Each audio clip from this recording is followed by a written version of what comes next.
नमस्कार, मैं Deepak Sharma one India news से। मध्य प्रदेश में जहां विधानसभा चुनाव को लेकर सभी पार्टियां बहुत ही तेजी से अपना चुनाव प्रचार प्रसार में लग गई हैं, वहीं बहुजन समाज पार्टी भी प्रचार प्रसार में कम नहीं। जैसा कि मध्य प्रदेश में कुछ प्रत्याशियों की घोषणा भी हो चुकी है, किसको कहां से चुनाव लड़ना है, वो अपनी सूची घोषित कर दी। आज हम जहां सतना जिले के बहुजन समाज पार्टी के कद्दावर नेता अनिल अग्रहरि शिवाजी से साक्षात्कार करने के लिए पहुंचे हैं और हम उनसे जानेंगे कि बहुजन समाज पार्टी की जिले में क्या स्थितियां चल रही हैं और आपको भी सतना विधानसभा से चुनाव लड़ना पूरा निश्चित हो चुका है। जगह जगह आपके प्रचार प्रसार चल रहे हैं, लोग लगे हैं, पार्टी भी यह मान चुकी है कि सतना से कोई चुनाव जीत सकता है तो वह शिवा भैया। आइए हम उनसे जानते हैं इस चुनाव में क्या कैसा रहेगा, पार्टी की मजबूती क्या है और कैसे वह अन्य पार्टियों को मात देंगे। जी नमस्कार। नमस्कार। ये चुनाव आ गए मध्य प्रदेश में विधानसभा के, आप बहुजन समाज पार्टी से फिर से चुनाव लड़ने का पूरा मन बना चुके हैं। कुछ जगहों में प्रत्याशियों की घोषणाएं भी हो चुकी हैं। क्या कहेंगे बीएसपी को लेकर चुनाव में क्या रहेगा इस बार? बीएसपी पूरे दमखम के साथ में मध्य प्रदेश की अधिकतर सीटों पर लड़ेगी और बहन जी ने इस बार ऐसा निर्णय लिया है कि सरकार पे वो सम्मिलित भी होगी। बाहर से समर्थन देने की जगह जो उनके विधायक वगैरह जीतेंगे वो सरकार पे सम्मिलित होंगे। सरकार पे सम्मिलित होंगे। रही बात चुनाव की, क्योंकि यहाँ पर बहुत दिनों से सत्ता में है भाजपा। भाजपा को टक्कर देने के लिए कांग्रेस पूरी तरह से तैयार है। जहां हम मानते हैं कि तीसरा विकल्प बहुजन है, आम आदमी पार्टी भी इस बार मध्य प्रदेश में चुनाव लड़ाने के लिए पूरा मन बना चुकी है। जहां बीएसपी किस तरीके से लड़ेगी, क्या मुद्दे हैं लड़ने के चुनाव से? इस चुनाव में यदि सतना विधानसभा की बात करें केवल या पूरे मध्य प्रदेश की भी बात करना चाहें तो लगभग 20 वर्ष हो गया। 18 वर्ष उसमें भाजपा के पास में रहे और 1.25 वर्ष कांग्रेस के पास में रहे। जब भारतीय जनता पार्टी मध्य प्रदेश में आई थी तो उसने तरह तरह के वादे किए थे। तब उसको हर चीज महंगा लग रहा था। 500 रुपए उस समय यदि ड्राइविंग लाइसेंस का लगता था तो महंगा लगता था। डीजल पेट्रोल 40-50 रुपए वाला उसको महंगा लगता था। उसको बेरोजगारी दिखती थी, उसको भ्रष्टाचार दिखता था। उस मुद्दे को लेकर के वो सरकार पे आके बैठे और जब धीरे धीरे वो विफल होने लग गए तो वो कभी हिंदुत्व कार्ड खेल के, कभी पाकिस्तान का नाम लेकर के, कभी जातिवाद फैला करके वो पब्लिक को बेवकूफ बनाते रहे और आते गए।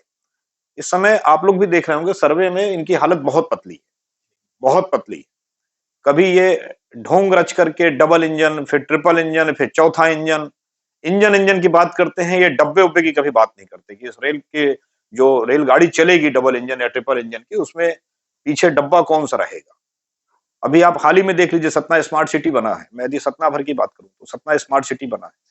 ये एक एक बीता के पाइपलाइन डाल करके ये पूरे मोहल्लों का गंदगी मल उसी से निकाल देना चाहते हैं। और मुझे ऐसा लगता है कि 90% जगहों पे जो उन्होंने पाइपलाइन डाला उसको खोद तो के पाइप तो डाल दिया है, लेकिन अभी उसको वापस उसमें कंक्रीट नहीं किए।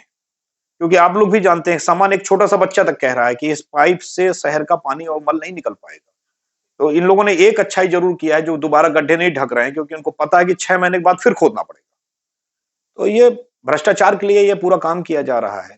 साइकिल ट्रैक बना दिया गया सतना में, करोड़ों सैकड़ों करोड़ रुपए लगा दिए गए और मुझको आज तक उस साइकिल ट्रैक पे एक आदमी चलने वाला नहीं मिला। ये कहीं ना कहीं इनका दूरदृष्टि विकास को लेकर के नहीं है, भ्रष्टाचार को लेकर के है और जनता इसको पूरी तरीके से समझ गई है। और यही तमाम मुद्दे हैं। बाकी मुद्दों की बात यदि आपने भी छेड़ा तो मुद्दे में यहाँ पे शैक्षणिक स्तर बिल्कुल शून्य है, चिकित्सा स्तर शून्य है। लॉ एंड ऑर्डर के नाम पे केवल पुलिस वालों से आप वसूली की बातें करवा लीजिए। तो मुद्दे ही मुद्दे हैं यहाँ पे। बिल्कुल सही है, मुद्दे तो होते ही हैं, क्योंकि जो भी सत्ता में सरकार रहती है उनके पास मुद्दे रहते हैं। अन्य पार्टियां मुद्दे ढूंढती है कि कहाँ ये विफल है। लेकिन देखा जाए तो आप इसके पहले कांग्रेस में भी जा चुके हैं, कांग्रेस में भी रहे हैं, फिर से आपने बीएसपी का दामन थामा और काफी तेजी से इस बार अपना चुनाव अभियान कहें कि बहुत तेजी से सतना विधानसभा में आपका दिख रहा है। इस बार कुछ अलग होगा इस बार का चुनाव, क्योंकि आपकी जो तेजी है वह जगह-जगह देखने को मिल रही है और जगह-जगह यही चर्चा है कि शिवा भैया फिर से चुनाव में है। तो कांग्रेस में गए फिर बहुजन में आए, आखिर क्या बात है कि बार-बार पार्टी में जाना फिर आ जाना क्या है? देखिए, कांग्रेस में मैं गया था तो कोई सत्ता में कांग्रेस नहीं थी। संघर्ष बहुजन में भी कर रहे थे, विपक्ष में कांग्रेस भी रही है और एक ही व्यक्ति, विधायक भी वही, महापौर भी वही, सांसद भी वही। तो जब एक ही व्यक्ति सब कुछ कर ले जाएगा तो इन चीजों को मैं तो नहीं पचा पाया। हम चाहते हैं, हम जिस शहर में रहते हैं, मैं पिछले 40 वर्षों से इस शहर में रह रहा हूं। 8-9 वर्ष की उम्र में मानिकपुर से हम लोग सतना आए थे। शहर की दुर्गति देख रहा हूं। उसके पहले 3 पंचवर्षीय भाजपा के विधायक रहे हैं। न तो एक उद्योग धंधा यहां पे आ पाया, न शहर का किसी तरह का कोई विकास हो पाया। हाँ, 15 सालों पे ये बात जरूर सुनने को आ गई कि रीवा हमसे आगे निकल गया, कटनी हमसे आगे निकल गया, ये सब हमसे पीछे थे। तो 15 साल तो उन्होंने ढकेला और ये 5 साल में ये आकर के केवल यहां वहां बातें कर लेने से और ये गेट लगा देने से और बरसात में पानी के टैंकर बांट देने से सतना का विकास नहीं होता है। मेरी भी अपनी कुछ सोच है कि किस तरीके से सतना को बदलाव किया जाए, सतना में कैसे नए रोजगार के साधन लाए जाए, सतना में कैसे नए नए उद्योग ला करके यहाँ पे एकदम से 15-20 हजार परिवारों को रोजगार दिया जा सके। जब तक उद्योग नहीं आएंगे, शिक्षा का स्तर नहीं सुधरेगा, स्वास्थ्य का स्तर नहीं सुधरेगा, तब तक सतना को विकास की बातें में यहाँ पे बात करना भी बेईमानी होगी। तो ये सब मेरी खुद की सोच रही है। इसको लेकर के मैंने, क्योंकि कांग्रेस में तो उन्हीं को सब कुछ जाना है और भाजपा की रीत नीति मेरे को कभी समझ में नहीं आ पाई। तो मैं, यदि देखा जाए दल बदलने के बाद, तो मैं बहुजन से चुनाव लड़ा 10 साल पहले, दोबारा भी 10 साल पहले बहुजन से ही चुनाव लड़ रहा हूं। कोई दूसरे दल से चुनाव नहीं लड़ गया। मैं बहुजन का था, हूं और रहूंगा। बिल्कुल सही है शिवा भैया, आपने जो कहा मैं पहले लड़ा फिर से बहुजन से ही चुनाव लड़ रहा हूँ।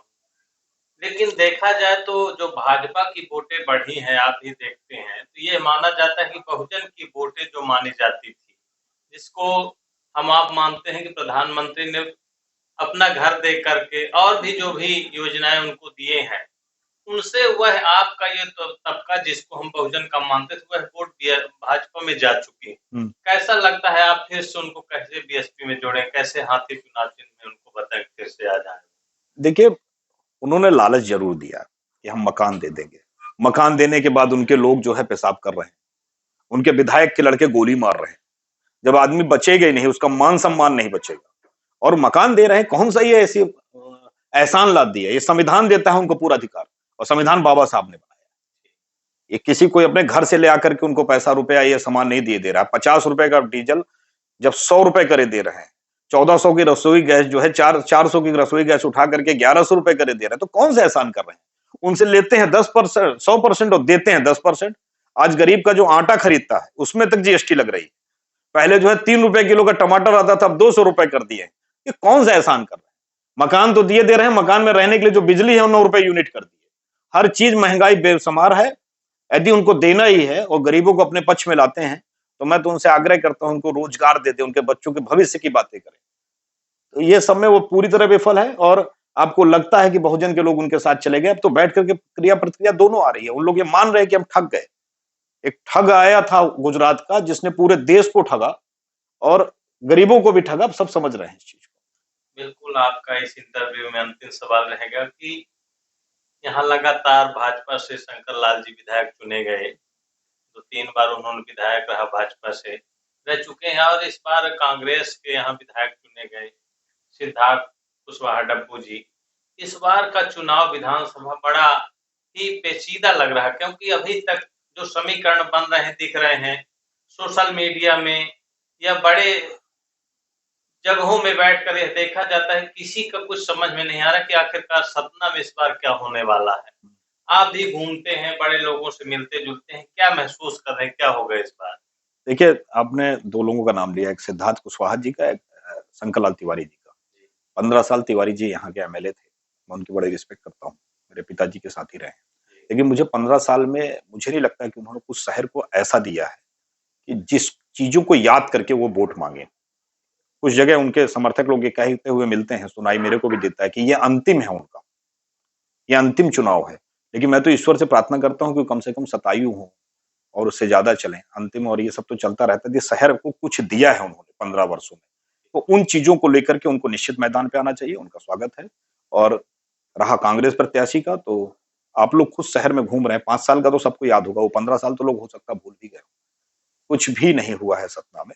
सतना विकास के लिए टकटकी लगाए, एक नेता के लिए आस लगा के देखता है और बार-बार झूठी बातों पे आ जाता है, कभी जातिवाद पे चला जाता है, कभी पार्टीवाद पे चला जाता है। इन सब से हट करके शहर को कुछ नया देने के लिए, शहर में विकास की गति लाने के लिए मैं आया हूँ मैदान में। मैं आपके चैनल के माध्यम से, अभी पार्टी की टिकट तो घोषित नहीं हुई है, संभावना है कि 2-4 दिन में होगी और हर टिकटार्थी ये मानता है कि मुझे मिलेगी, तो मैं भी ये मानता हूँ संभवतः मुझे आशीर्वाद मिलेगा पार्टी का। और यदि मिलता है तो मैं आपके चैनल के माध्यम से आग्रह भी करता हूँ यहाँ की जनता से कि मेरा सहयोग करें, मुझे अपना आशीर्वाद प्रदान करें। अभी आप सबने अनिल अघहरी शिवा जिसे सुना कि वह बहुजन कांग्रेस और भाजपा के बारे में क्या प्रतिक्रिया दिए, और जनता जान चुकी है भाजपा क्या कर रही है, कांग्रेस क्या कर रही है, क्योंकि वह कांग्रेस में भी रह करके यह जान चुके हैं कि लोगों को क्या मिल रहा है, क्या भला हो रहा है गरीबों का, और गरीब भी अब ठगा सा महसूस हो रहा है। तो जनता को कुछ कहना चाहेंगे आप? जनता को यही कहना चाहूंगा कि 5 साल बाद आपको एक मौका मिलता है बदलाव करने के लिए, आपको अपनी किस्मत बदलने के लिए, आपको अपना भविष्य बदलने के लिए। ये बार-बार नहीं मिलता है। यदि आपसे कोई गलती अभी हो जाए और आप सोचे कि मैं 15 दिन बाद बदल लूंगा, तो वो संभव नहीं होता है। 5 साल बाद आपको ये मौका मिल रहा है, जो आपके साथ ठग हुआ है, आपके साथ बेईमानी हुई है, आपके साथ धोखा हुआ है, उसका आप बदला ले सकते हैं। अपना नहीं तो अपने बच्चों का भविष्य सिक्योर कर सकते हैं। मैं आपके चैनल के माध्यम से यही कहूंगा कि मुझको जरूर एक मौका देंगे यदि मुझे पार्टी टिकट देती है, और यदि देंगे तो आप लोग 5 साल निराश नहीं होंगे। मेरे को आपके सामने ये सफाई देना आने की जरूरत नहीं पड़ेगी कि मैं किसी कार्यों से बिजी हो गया था या कोरोना आ गया था इसलिए मैं काम नहीं कर पाया। इस सब चीजों से आप निराश जी धन्यवाद। अभी आपने अनिल अघहरी शिवा जी के मुखारबिंदों से यह बात सुनी कि अगर पार्टी मौका देती है तो जनता भी हमें मौका दे कि हम किस तरह का विकास और किस तरह के जनता के साथ खड़े रहेंगे। वन इंडिया न्यूज से दीपक शर्मा।